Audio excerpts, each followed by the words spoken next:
നമസ്കാരം. കഥാസാഗരത്തിലേക്ക് സ്വാഗതം. 10-200 ആളുകൾ ഒരുമിച്ച് വർക്ക് ചെയ്യുന്ന ഓഫീസിൽ പലരും പല സ്വഭാവക്കാരും പല തരത്തിലുമുള്ളവരൊക്കെ ആയിരിക്കും. സൗഹൃദങ്ങളുടെയും ബന്ധങ്ങളുടെയും ഒക്കെ കാര്യത്തിൽ അതങ്ങനെ തന്നെയാണ്. ചിലർക്ക് ചിലപ്പോൾ എല്ലാവരോടും സൗഹൃദമായിരിക്കും. ചിലർക്ക് വളരെ കുറച്ച് ആളുകളോട് മാത്രമായിരിക്കും സൗഹൃദം.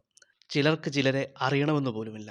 അങ്ങനെ ഒരു ദിവസം രാവിലെ പതിവ് പോലത്തെ മീറ്റിങ്ങുകളും കുറച്ച് വർക്കും ഒക്കെ തീർത്ത ശേഷം ഞാൻ ഒരു ചായ കുടിക്കാൻ വേണ്ടി പാൻട്രിയിലേക്ക് നടന്നു പോകുമ്പോഴാണ് വിഘ്നേഷ് പിന്നിൽ നിന്നും വിളിക്കുന്നത്. എടാ, നിങ്ങളുടെ രാമേശ്വരം ട്രിപ്പ് എങ്ങനെ ഉണ്ടായിരുന്നു? കുറച്ച് ദിവസങ്ങൾക്ക് മുമ്പാണ് ഞങ്ങൾ ഓഫീസിൽ നിന്ന് ഒരു 4 പേര് ചേർന്ന് രാമേശ്വരത്തേക്കും മധുരയിലേക്കുമൊക്കെ ഒരു ട്രിപ്പ് നടത്തിയത്. ട്രിപ്പിൻ്റെ വിശേഷങ്ങളും വിവരങ്ങളും ഒക്കെ ആ നിൽപ്പിൽ തന്നെ നിന്ന് വിഘ്നേഷിനോട് ഞാൻ വിവരിച്ചു.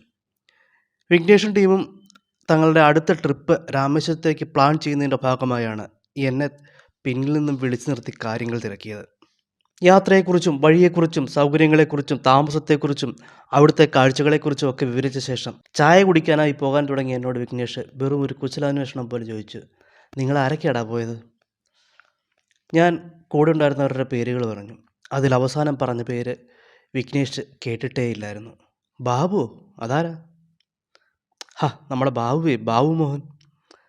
ഞാൻ ഇരിക്കുന്നതിൻ്റെ അപ്പുറത്തെ സീറ്റിൽ ഇരിക്കണേ. ആ താടിയൊക്കെ ഉള്ളേ. എന്തു പറഞ്ഞു കൊടുത്തിട്ടും ബാബുവിനെ വിഘ്നേഷിന് മനസ്സിലായില്ല.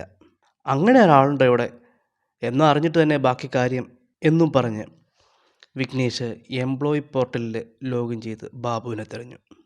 ബാബുവിൻ്റെ ഫോട്ടോ കണ്ടതും, ചേടാ ഇവനോ? ഇവനെൻ്റെ ചങ്കല്ലേ, ഇവൻ്റെ പേര് ബാബു എന്നായിരുന്നു.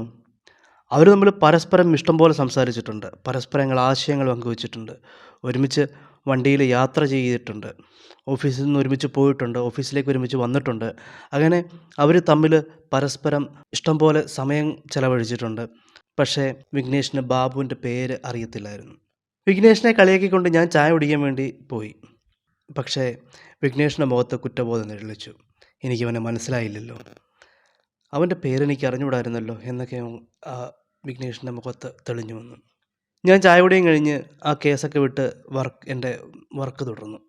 അതിനിടയിൽ വിഘ്നേഷിൻ്റെ അടുത്ത് വന്നു, അതെ നീ അവനോട് ഈ കഥ പറയും മുന്നേ ഞാൻ അവനോട് ഈ കാര്യം ഒന്ന് പറയട്ടെ എന്നും പറഞ്ഞ് ബാബുവിൻ്റെ അടുത്തേക്ക് പോയി. ഒപ്പം ഞാനും പോയി. വിഘ്നേഷ് കഥ പറഞ്ഞു തുടങ്ങിയപ്പോഴേക്കും ഞാൻ ഇടയിൽ കയറി ബാക്കി കഥ പറഞ്ഞു. കഥ പറഞ്ഞു തീർന്നു. 2 പേരും ചിരിച്ചു. അവർ മുമ്പ് സംസാരിച്ച വിഷയങ്ങളെക്കുറിച്ചും അവരൊരുമിച്ച് പോയതിനെക്കുറിച്ചും ഒക്കെ അവർ വാചാലരായി. ആ സമയം ഓണവുമായി ബന്ധപ്പെട്ട് നടത്തിയ ആഘോഷ പരിപാടിയുടെ ഭാഗമായിട്ട് റിസോർട്ടിൽ ഊഞ്ഞാലിൽ ഒരുമിച്ചിരുന്ന് ആടിയ കഥയും ഒക്കെ പറഞ്ഞ് അവർ പരസ്പരം ചിരിച്ചു. അത് കണ്ട് ഞാനും ചിരിച്ചു.